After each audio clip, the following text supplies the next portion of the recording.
No live software issues. It's okay, but to do it doesn't matter. We'll record it. Immediately No problem. From mine and from yours. From there you will upload. Okay.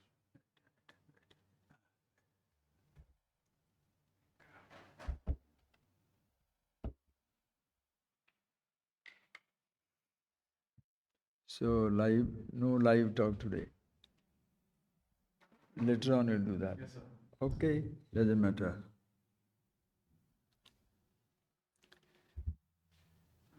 Today will be something really interesting, I hope you know. Very beautiful subject. Okay, please close your eyes for a few minutes, please.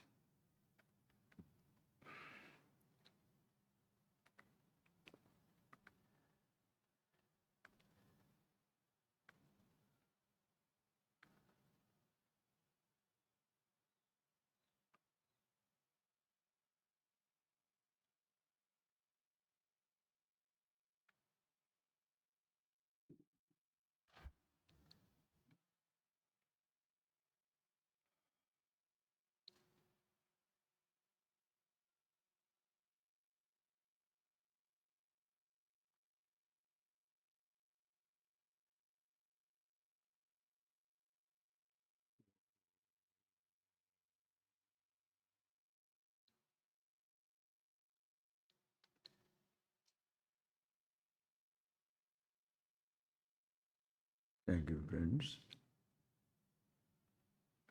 Today, the subject that we have given out is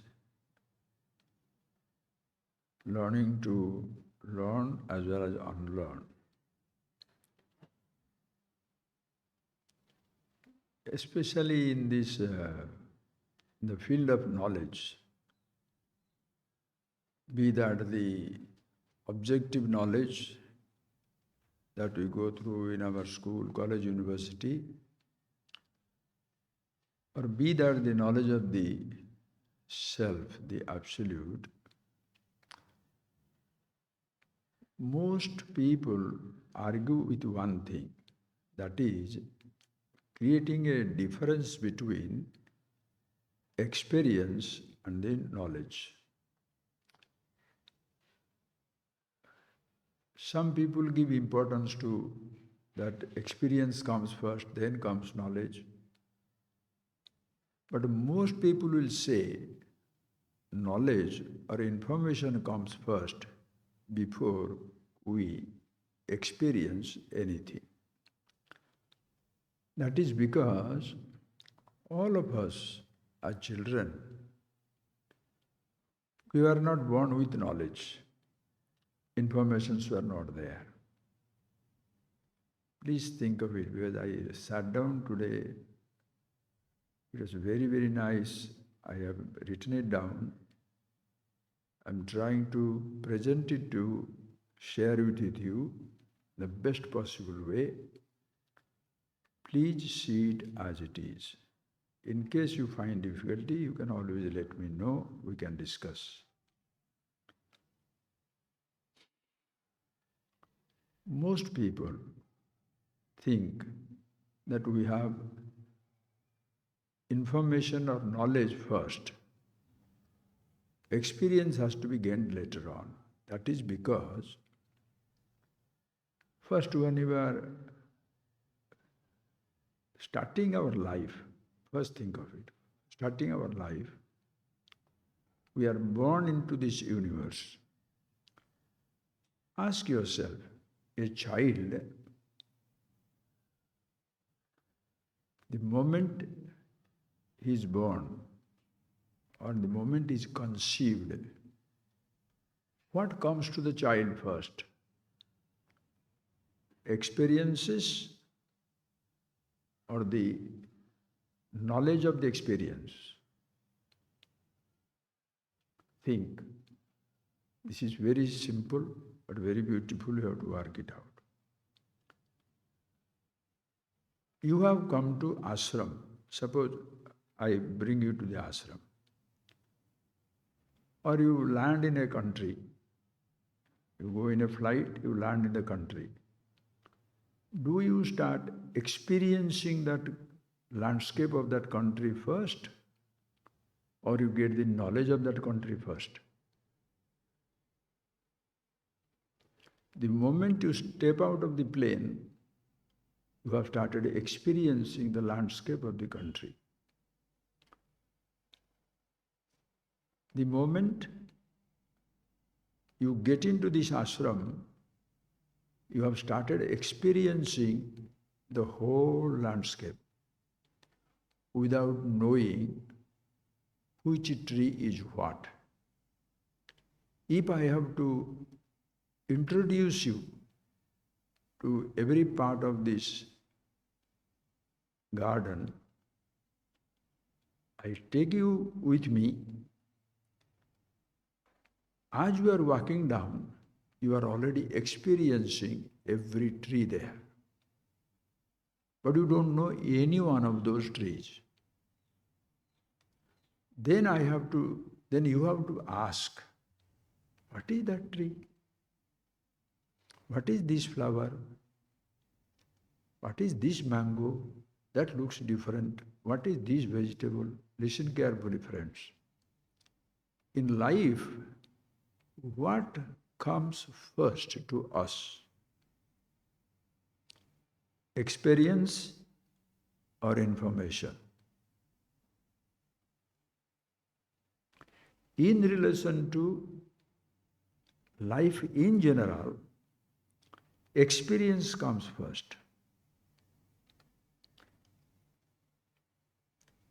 Because I am experiencing, therefore I am questioning what I am experiencing, or because I am questioning, therefore I am experiencing. Please think of it. Unless you experience your stomach ache, will you ask, what is this?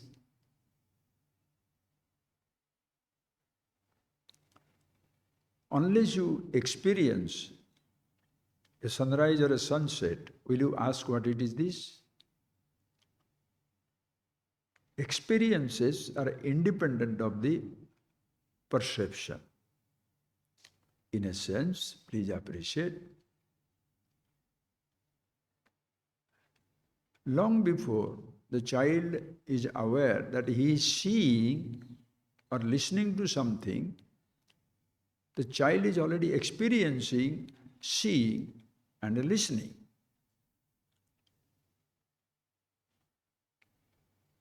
A baby puppy can't see, but experiencing not seeing, even before he is told he is not seeing, or when the eyes open up, he starts seeing. But the experiencing, not seeing and seeing has already started. Why do we say our generation, very highly educated, exposed to different types of knowledge, why do we say, and why are we sort of so stuck on that idea that experiences we don't have, knowledge or information we have, is because when you go to school and college, we are given information. I am from a village. I go to this school and I am taught geography. Just an example. I am taught geography.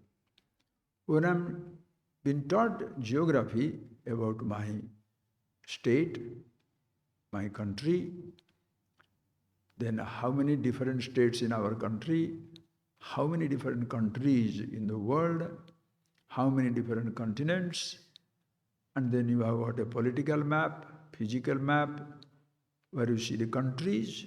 Also you talk about mountain ranges, Alps, Himalayas, Sahara Desert. All these informations are given to us. But those informations, we vaguely call it as the knowledge of the world, but in reality they are not knowledge of the world, they are just the informations about the world.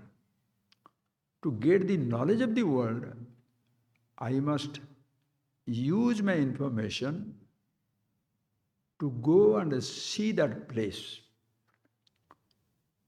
When I go and see that place, I experience Himalayas, then I shall say, now I know it. Experience validates the information. In the whole objective knowledge, be it history, geography, mathematics, science, in everything, informations are packed up. But because informations are not knowledge, we have to convert that information to knowledge. I pick up the information about the Himalayas. To convert that information, that is a 1500-mile range, and there are Ganga, Yamuna, rivers are flowing. To convert that information to knowledge, I must go to Himalayas to experience it. And friends, Himalayas cannot be experienced from a distance. It can be experienced only in its own proximity. Listen carefully. This is too beautiful. I'll connect it up nicely. Just see that how it is.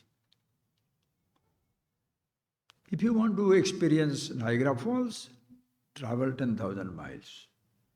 You want to go to Kanyakumari, you want to go to moon, whatever place you want to, whatever informations about the place you want to convert to the knowledge, you must go to another place.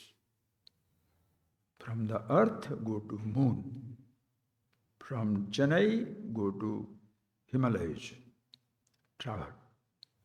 Because there is a distance between what you want to know, what you want to experience, and who you are. So very difficult. We extend the same logic, which is sad and stupid, that if I have to convert the informations about the self into knowledge, what is the logic we got? It's very, very subtle, beyond perception, beyond thinking. Then what happens? If it is beyond perception, beyond thinking, how will you ever get it? Listen carefully, friends. That is where we make the mistake.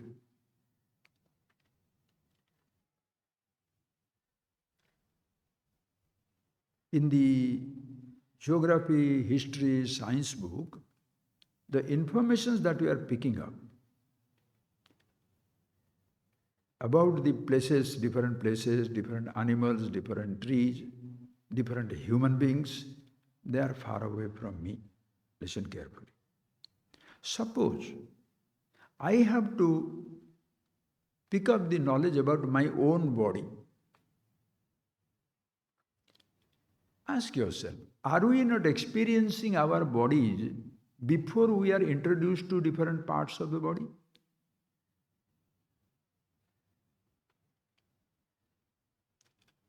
We are, all of us, are experiencing our body.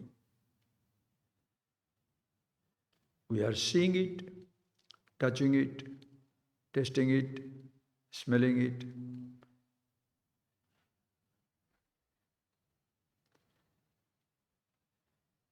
Listening to, not only through the ear, but also in our sound nearby anyway. Experiences are continuously taking place. Then the child is introduced, the kannu, your eyes. Are you giving him the experience of the eyes? Or you are giving a name to what he is experiencing? think. What comes first?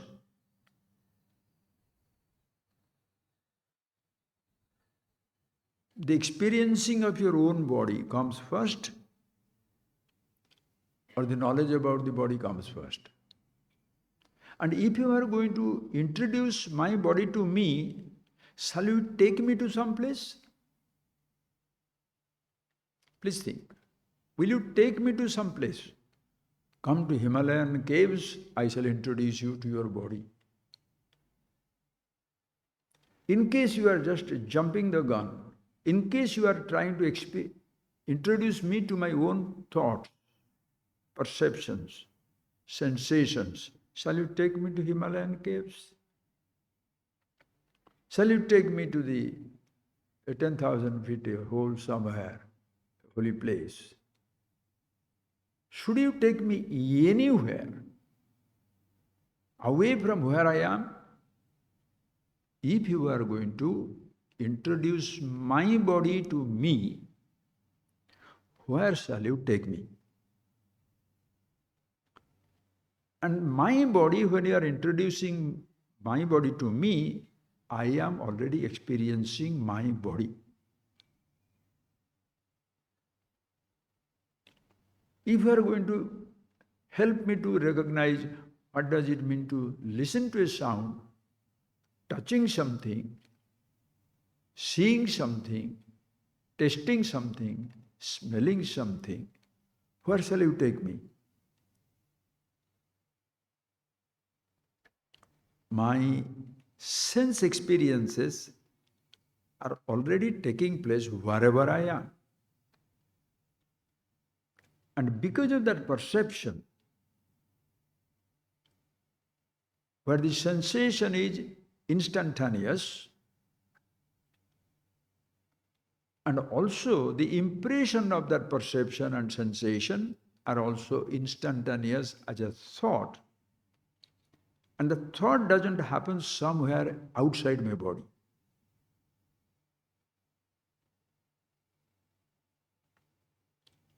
To introduce me to my thought, where should you take me? Mountains, lonely desert, extraterrestrial existence? No. And what you are going to introducing me about my body, I am already experiencing it. But talking about the perception, I am experiencing it. If you are talking about the impressions, I am experiencing it. The thoughts are effortlessly generated, created. I am already experiencing it. You cannot give me, listen, you cannot give me a sense experience to introduce me to that sense experience. Because I am seeing, because the child is seeing, you tell the child, Kanna, this is your eyes, you see. The child will say, yes. The ears you are hearing, and that is ear. The name is given. Listen carefully. The name is given. Information is given. The names do not create anything.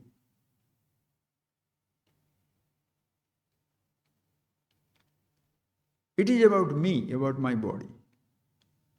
Suppose I have not heard thunder. Then somebody says, thunder, I don't know. Ears, I know.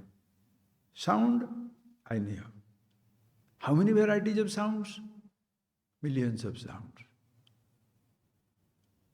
So information about the thunder is there, but I don't have the knowledge about thunder. I have to wait until the rainy season.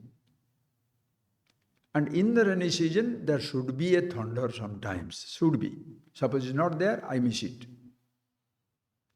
But even for you to introduce me to the thunder. When the sound reverberates in the sky, first time I'm listening, I say, what is that? Because I'm experiencing it and expressing my curiosity. What type of sound is that? I've heard my mommy speaking. I heard my dog barking. But what is that to do? As a child, I was running out of fear. What is that?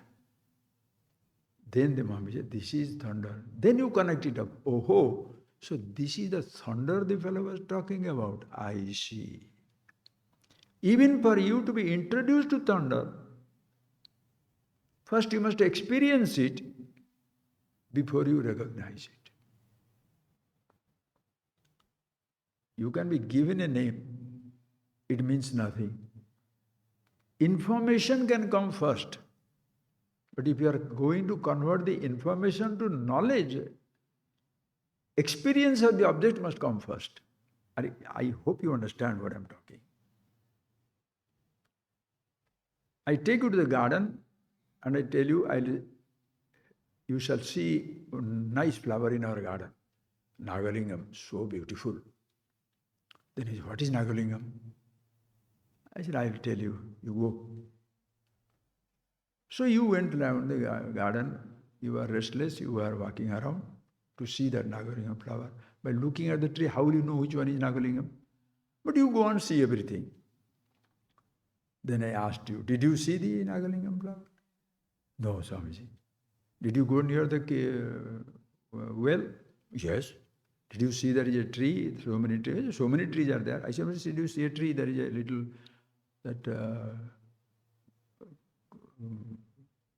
tree right near the well, and there are some. That color is brownish, mauve, whatever. That color is there. Do you see that flower? Okay, come. Oh, I saw that. Yes, this is Nagalingam. Before I introduce you to you, did you not see it first? Experience it first. Listen carefully. But in case of the objective knowledge, it's not objective knowledge. It's all objective informations. Information shall wait for to be converted to knowledge. That is why a person can be geography first class first, but he might not have crossed his village. Because he knows all the information, writes it down, gets 100 mark, but he doesn't have to step out of the village. Now, when it comes to Atmagyan, the whole thing completely changes. Listen carefully. We started with the body. For me to be introduced to my body, I am already experiencing it. No teacher is going to give me the experience of my eyes. To name it for me, I am already experiencing seeing. I am already experiencing listening. Yeah, say, do you listen to me? What is listening? With your ears. Listening to me? Yes. You are already experiencing listening, touching, tasting, also different parts of the body. You don't have to wait to gain the experience of your body because you are already experiencing the body.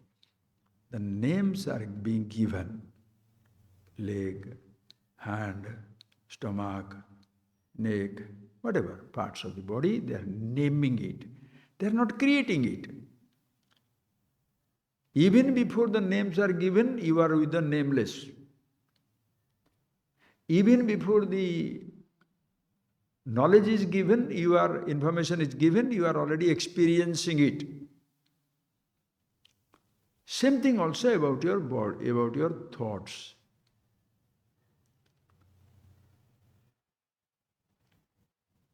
Different types of experiences you are given. sound, touch, taste, smell, all that thing, and also emotions of many kinds. Like in Bhagavad Gita, Vishayan dhyayato pumsa sanga upajayate sangat kama kamat krodha. These descriptions do not give me experiences. They're talking about what I'm going through every day. Understand? Ajibin, the knowledge of your body is instantaneous because experience is always there. Knowledge about your thoughts will be instantaneous because the experience is already there.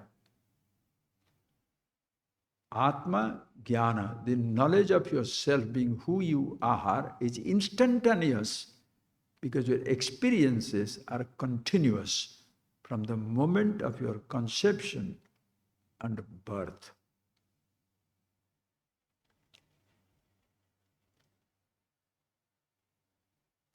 What comes first in life, friends? Please think of it. What comes first?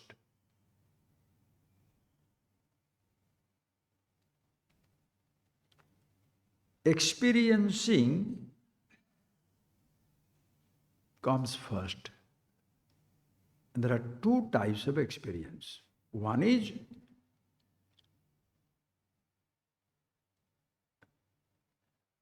what we call as the absolute experiencing self-consciousness. I'll explain it. And the relative experiences. Relative experiences, like sense experiences, are sense organ dependent. A blind man cannot experience seeing. A deaf person cannot experience listening. A dumb person cannot experience speaking. A lame person cannot experience walking. A handicapped person cannot experience swimming. Listen carefully. Too many experiences are denied to you.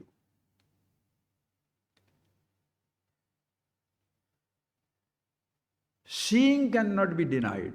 If your eyes, but seeing a particular object can be denied to you. You are not allowed to go to Himalayan mountains. You are a tourist in this country, go anywhere, but you cannot go to Himalayas. So you shall be denied the experience of the Himalayas, but not experience of seeing. Listen carefully. You shall be denied access to the state secrets. The state secrets are only for your eyes. Others' eyes cannot fall there. Only for your ear. Many experiences can be denied you. Sense experiences can be denied. This is amazing, friends. Just don't say that, oh, I experience it. You do not. Sense experiences can be denied to you.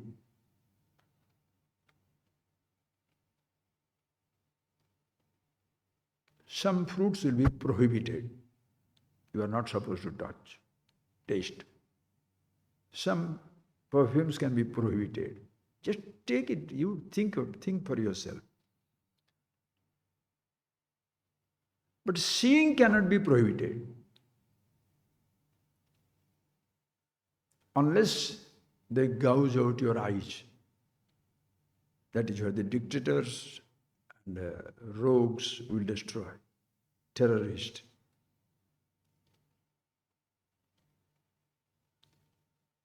Understand, friends?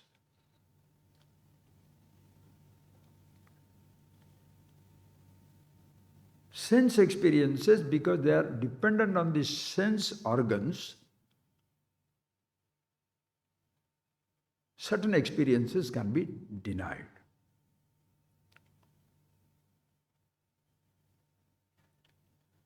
But the moment you see, hear, taste, touch, sensations cannot be denied. And those sensations you are also experiencing. Listen carefully. Suppose you just sit down quietly. Just 1 minute, please sit down quietly.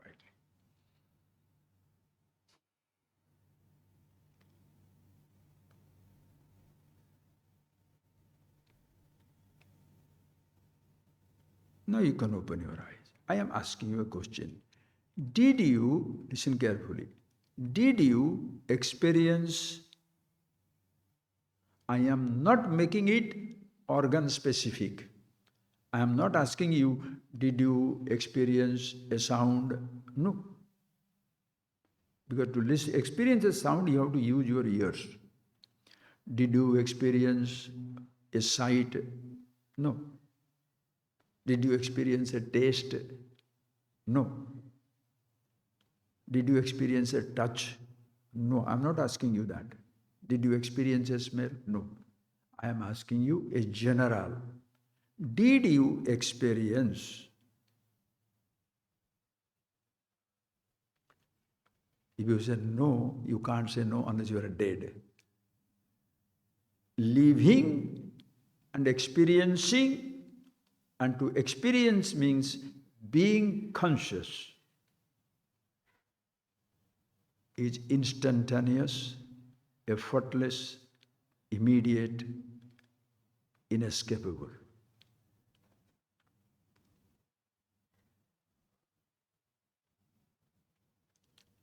Experiencing.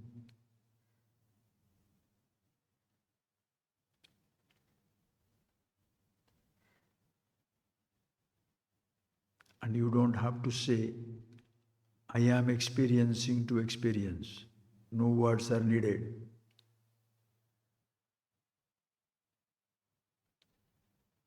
Suppose you name that absolute experiencing, you give it a name, Chetana, consciousness, I, liberation. The whole mankind will say, I have not experienced it.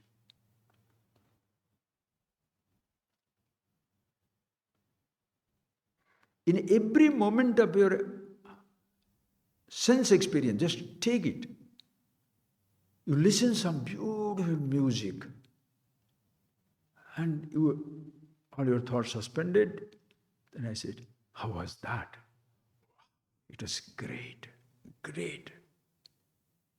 I was very happy. You touched something. How was that? Wow, excellent. I was very happy. Taste something. Smell something. See something, a rainbow and all that. How was that? Excellent. Very happy.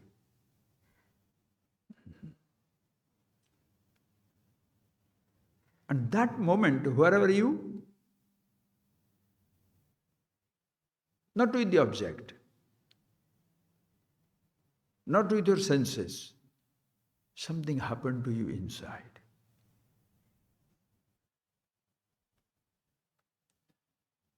Suppose somebody says, you are very happy, but somebody says, that is happiness. You say, I don't know. People experience happiness, but they don't know happiness.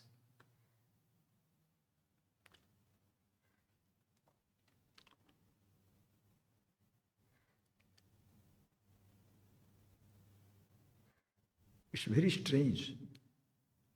Because the type of description that has been given to you, given to us,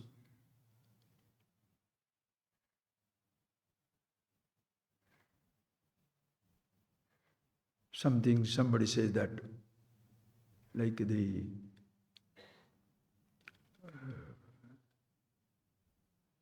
you name that experiencing as the self, somebody says, have you experienced yourself? No. Oh. Atman? Brahman? No. Listen carefully, friends. What are you experiencing?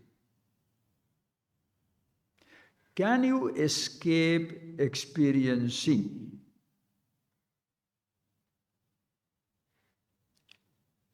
You can close your eyes and not see.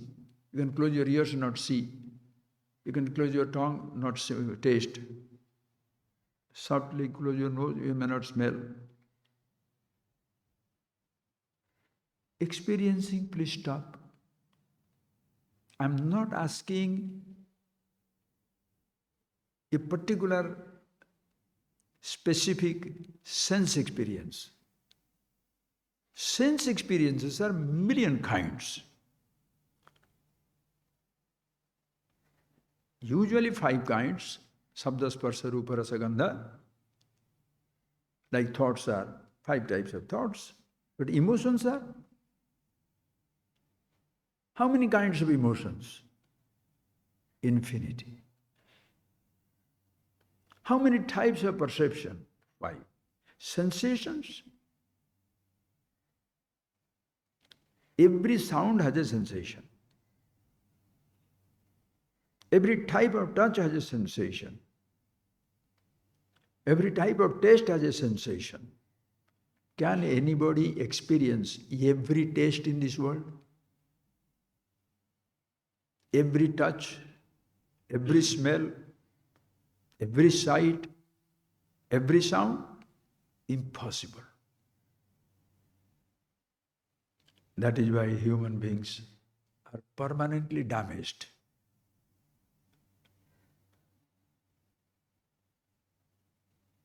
Miles to go before I sleep, miles to go before I sleep. Nobody dies fulfilled. Everybody remains unfulfilled. Miles to go before I sleep, meaning million things to go before I will last experience of sound, millions type of touches, millions of taste, millions of smells, and then books, millions of books, thousands of millions of books, millions of words. Nobody can complete it. And who feels it? I. Because he has to experience everything, you know.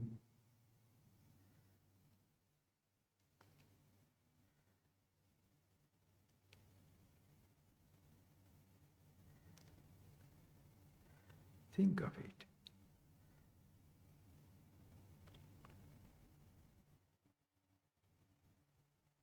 Experiencing is something, friends, it begins with our birth, conception. The child also kicks in mama's womb. The mother says, the fellow is moving.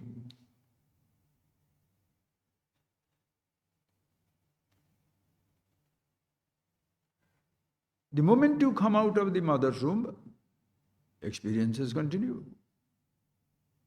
Seeing, hearing, everything continues. Everything continues. That is why you are kept alive. If you are blind, you will be kept alive. If you are born deaf, you will be kept alive. Born handicapped, you will be kept alive. Unconscious, no one will keep you alive. So the sign of life, the signature, is being conscious. And being conscious, and therefore, when you say experiencing,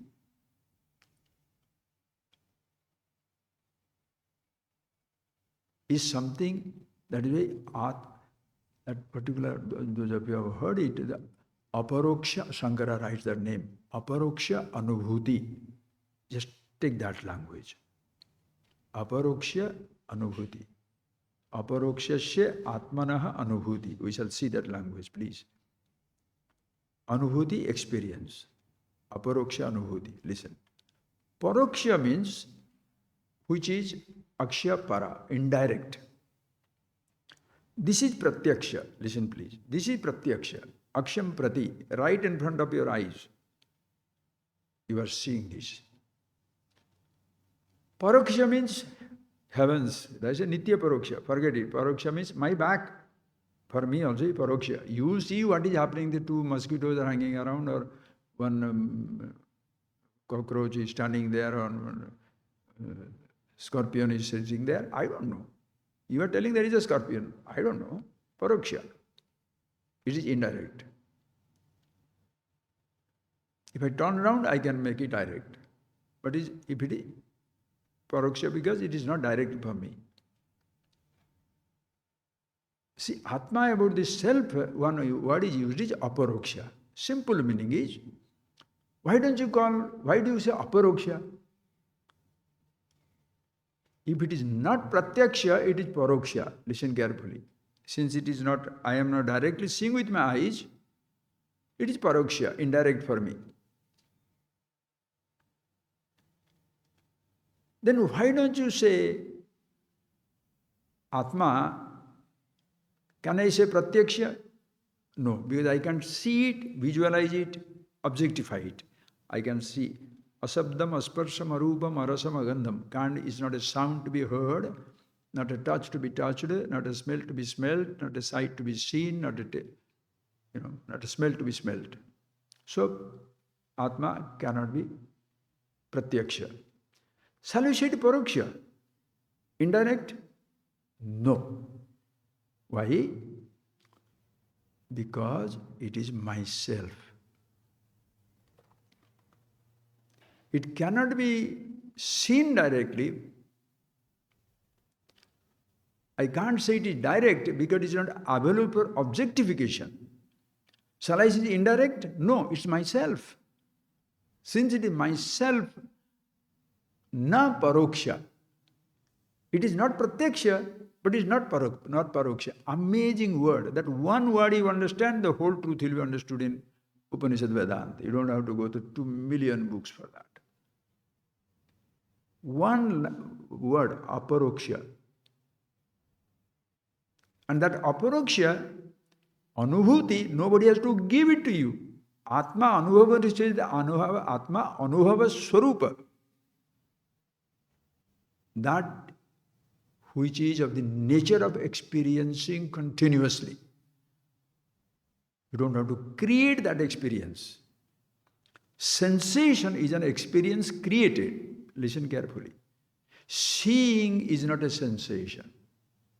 You are just being conscious of a power.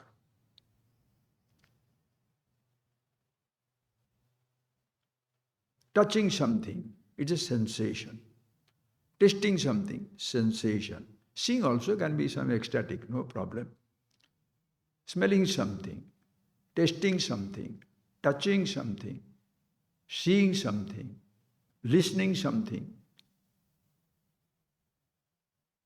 Those are all experiences. It comes with sensation. May not be there also. Because sense organ, how is that? Bhagavan says, Ehi bhoga sansparshaja. Ehi sansparshaja bhoga. Dukkha yone evate. Hey Arjuna, those bhogas, experiences, which are sansparsha jayate. When the sense organ comes in touch with the sense object,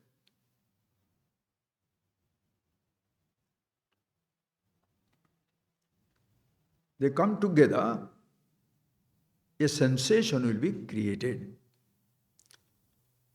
Matra sparshastu kaunteya sitosnavat sukha dukkhada.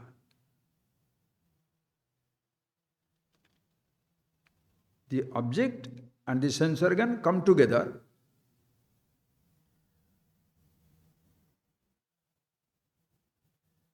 You get a sensation. But in time,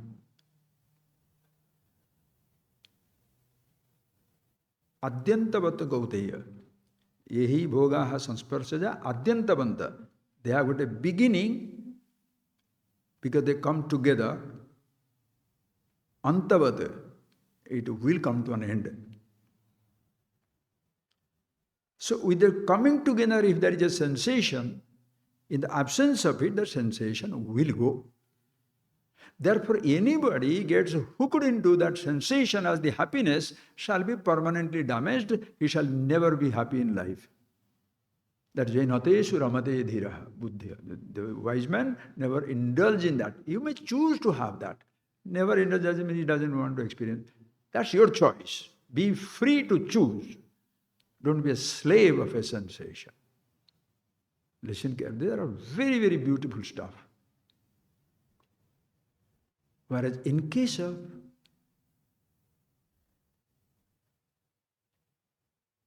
think, when you are gaining the experience of listening to a sound, touch, taste, smell, any moment of happiness, what happens? As the Panchadashi Bhagavan Vidyaranya says, Vishaya Anande Brahmananda. In every sense experience, there is a Brahman, the Absolute. Or Gita also says, Pashyan, Shunvan, Jigran, Asnan, Gachan, Shapan, Shasan, Pralapan, Visujan, Nimishan, Sab kuch kurvannapi na karodi. Even the seeing, hearing, tasting, touching, smelling, in all these experiences, the person says, I don't do anything, I am with myself. In every experience, Atma Anubhuti is there because Atma Chetana Anubhava Swarupa. So if you name it Atma, nobody will know it. It's like this, sir. Suppose you are walking on the Mahadeva. That's beautiful. Suppose we are all sitting down, we are all children, we are all walking over the ashram now. All of us are, let's say, 5-7-year-old children, all of us are walking on the earth, here. Then somebody says, you guys are all walking in the Brahmanda. You are walking on the universe. You are walking in the planet Earth. 7-year-old, huh? What will you understand?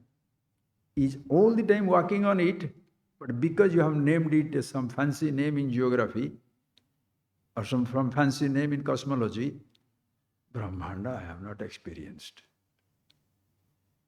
Planet Earth, how can I experience? I'm a small person, how can I experience? Really? You are a small person? This is what education does. Gives you a name and takes you away from the total nameless existence. You name it an experience called seeing, hearing, touching, tasting, smelling. Then you cry for that, I don't have the experience. You forget your consciousness, which is a part of every experience in life. Are you getting that point? I hope.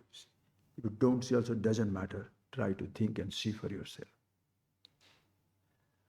One experience which you can never ever escape. You are it. Sense experiences you can choose to escape. You can choose to escape. That is why you can deny yourself many things, or you can indulge in many things you like. Both ways will be destroyed. The person who denies, miserable. The person who indulges also miserable. But he can sufficiently indulge. And you can escape sensations while experiencing something. You may say, I've given up all my luxuries and these things, but have you got out of the luxury of finding a space in the world to be alive and sitting down in a cave? That's also a luxury. Friends, in your palatial building, when you are sitting down in one place, you are in a cave, just space. Whether you are sitting alone in a Himalayan cave, same space surrounds you. And same space surrounds here. In case of war now, energy crisis, no electricity, no room heater. Simple space. Remove the space, let us see. Whichever warfare, take out the space. Don't understand. Experiencing you cannot escape.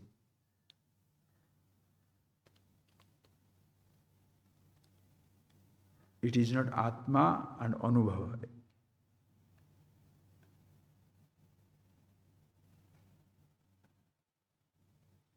That is why Vijñātāramare kena vijaniyat. Who can ever know the knower? Knowing is an experiencing. Do you see this flower? Yes. How do you know? I know. What do you know? I see. Close your eyes. No, just take.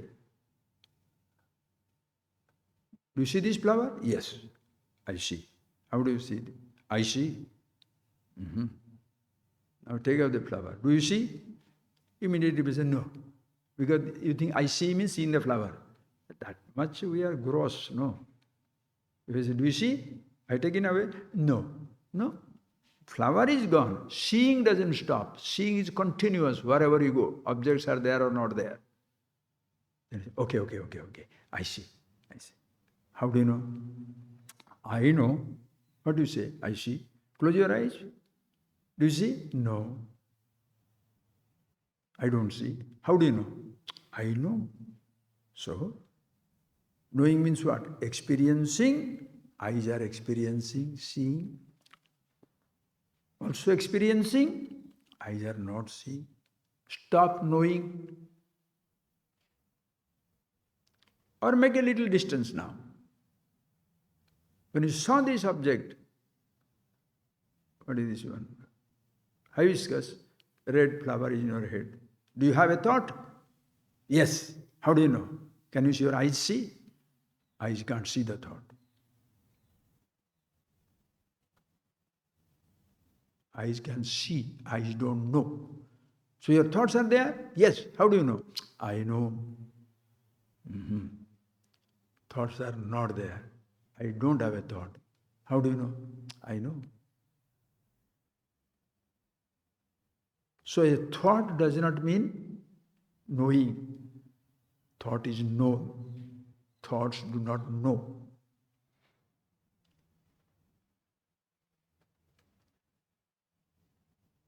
What is that knowing principle? When you say knowing the thought means you are experiencing the presence of the thought. That is why Atma Anubhava. Anubhava Swarupa. Knowing, being, one with one's own self, yella unnada. But the moment we are given these names, whether it is a religious name, this name, that name, name for so many different kinds, the person says, Atma, I don't know Atma. Atman is very difficult. Really? Very difficult? That which is you are continuously, in whose presence you are experiencing continuously. Are you experiencing or not experiencing?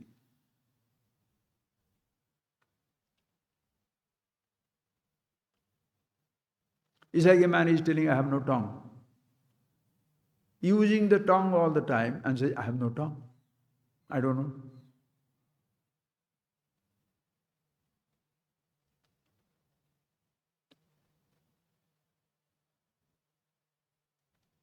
Are you getting that point, sir? So what has happened from childhood is, long before you come such getting introduced to ourselves, which is eternal, ever-existing, all times, all places, all conditions, let us see how that all begin. It begins with going to school, college. Born, and the parents have introduced, this is your name, the name is given to you, and then they introduce to you your IC, your seer, like that. This is a father, this is a mother, all informations are given. And one childhood experience, whatever you are experiencing, they are naming it. Father, mother, and you get used to that. And you get used to your thought, living in that atmosphere. Father is not there, you cry. Mother is not there, you cry. See the drama that goes on. First they name it for you. Then when the thought comes, now when we pick up thoughts and experiences, like thoughts we are picking up, now we are creating a small universe, personal universe for ourselves. My thoughts, my sights, my sounds, my touches, my father, my mother, my small world. Vast world I completely forget. There is a cosmic, macrocosmic existence. Billions of stars, everything. This morning it happened. At 4 o'clock I was walking. Beautiful moon was there. After some time, Amavasya will come just third day before the Amavasya. Beautiful moon. Lovely shining moon at 4:30. After some time, the sun starts coming up. Just a tiny bit. Then the brightness, same spot in the space, the moon will be there, no? What shall we say? The moon is not there.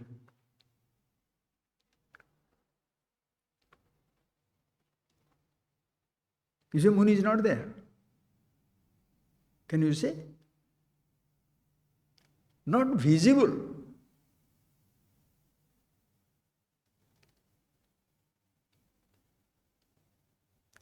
It's like thoughts. You are awake, wide awake, being conscious. Thoughts can disperse. All in potential, somewhere it is there. Awareness never goes away.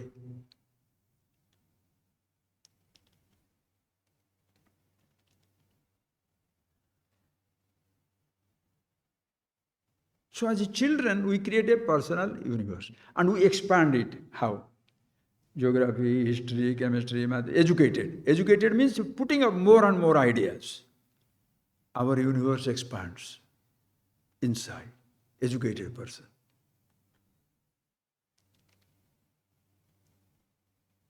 And then the individuality, I thought comes. I know, I don't know.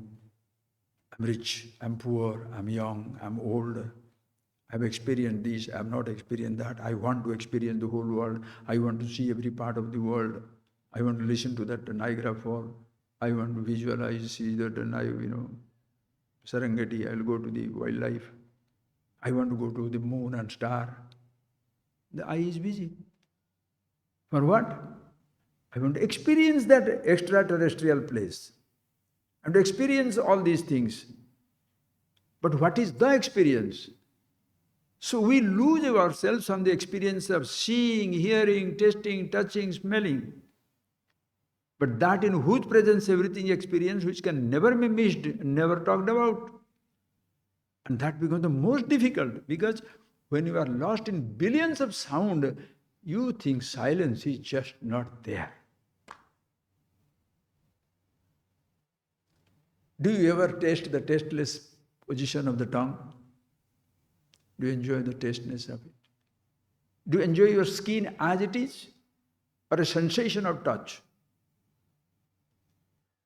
Do you enjoy seeing or just seeing something? Do you enjoy listening or listening to a sound? People are bored because they don't have beautiful music to listen, something to touch, something to taste. The person who doesn't have an ear, if he's given only capacity to listen, it doesn't matter whether sounds are there or not. You have this capacity to smell, but you don't have a smell. Who cares? You have the capacity to taste, but you don't have many beautiful and wonderful things to taste. You have the capacity to see, but always inside, maybe in a desert. Since I don't see many things, take away my eyes? No. Same thing has happened inside. I'm conscious is not enough. I must have million thoughts. And say there also, I have created the divisions. For me also, these are good things, there are bad things, these are like things, dislike, dislike, good, bad, dharma, dharma, right, wrong. That is why every student of Upanishads, Nachiketas, what does he say? Anyatra dharmat, anyatra adharmat, yatat pasyasi tadpada. Please teach me that which is beyond dharma and adharma. Why? I know adharma will not pay. Dharma doesn't pay, also creates more trouble. I know the falsehood will not solve the problem, but truth also creates problem. I know poverty doesn't solve the problem, but prosperity also creates problem. I know hatred will not solve the problem. Love also creates problem. Both are same things. But Arjuna asks, Yat sreyasyat nishchitam bruhitam. Tell me that which is the best. Not this is also good, that is also good. In Lalita Sahasranam, Dhyanam dhyatru dheya rupa dharma adharma vivarjita, which is beyond dharma, adharma, right and wrong, good and bad. Wow. It's not a sanction for some perversion. It's a wisdom absolute, where everything has a place, yet everything is meaningless. Experiences. Can anybody, I shall deal with it maybe next class, maybe tomorrow, God knows when I shall do that, whenever I'm in a mood. But please think, sir, this is one thing which is the simplest of the simplest. You don't have to wait for experiencing yourself. You are born with experience. And you can never ever escape it.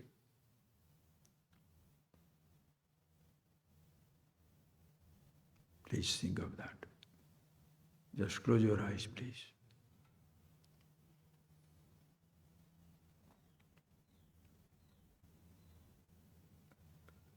Just listen to that. To get the knowledge of a sound, you have to experience that sound with your tongue. With your ear.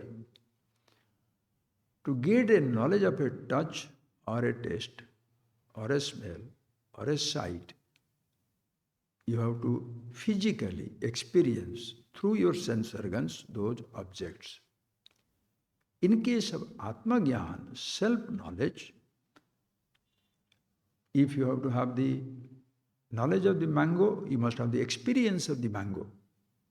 If you want to have the knowledge of the laddu, you have to experience the laddu. Knowledge of the chocolate, you have the experience of the chocolate. If you have to have the knowledge of yourself, logically, you should have the experience of the self. When the experiences of all other things to be created in time by sense organ, the experiences of the self is timeless, ever existing, you cannot escape. That is why if you try to make it some type of a fancy, imaginary, miraculous, spectacular fire display or light display inside, you are finished forever.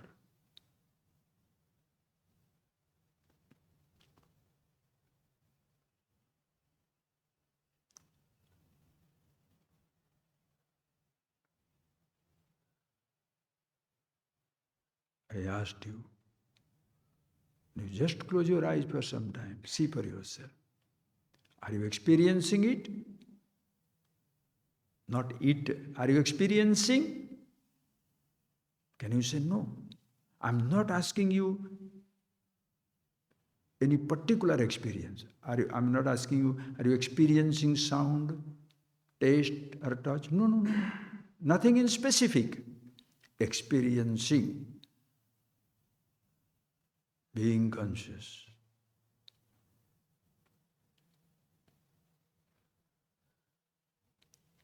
Like you are looking at the space. Are you seeing the emptiness?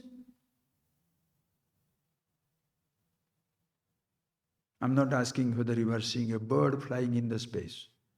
I'm not asking you whether there is a cloud passing through the space.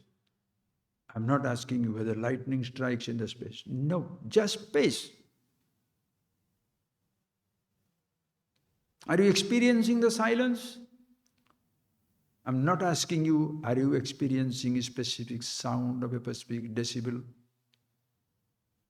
A whisper, a hiss, a pandemonium, two stars colliding? No. Silence, no decibel.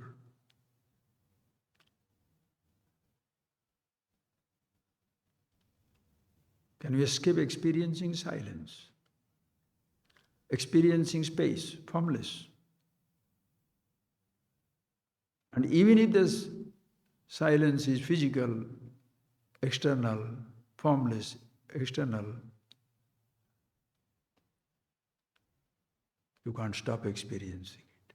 You experience also the presence of your memories, also absence.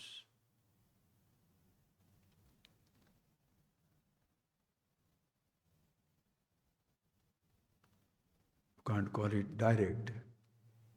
You can't objectify, no pratyaksha. Shall I say therefore it is indirect? No, it's not indirect, it's myself. How can I say indirect? For you to you yourself is neither direct, because no objectification, neither indirect, because it's yourself.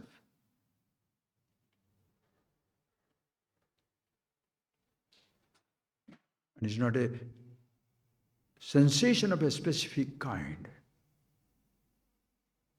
It's not a sensation of any kind.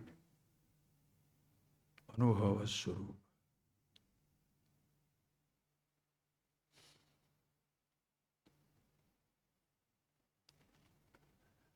And for this knowledge, you don't have to go to school, college, university. Wherever you are, if the teacher knows, you know. Acharyavan Purusha Veda.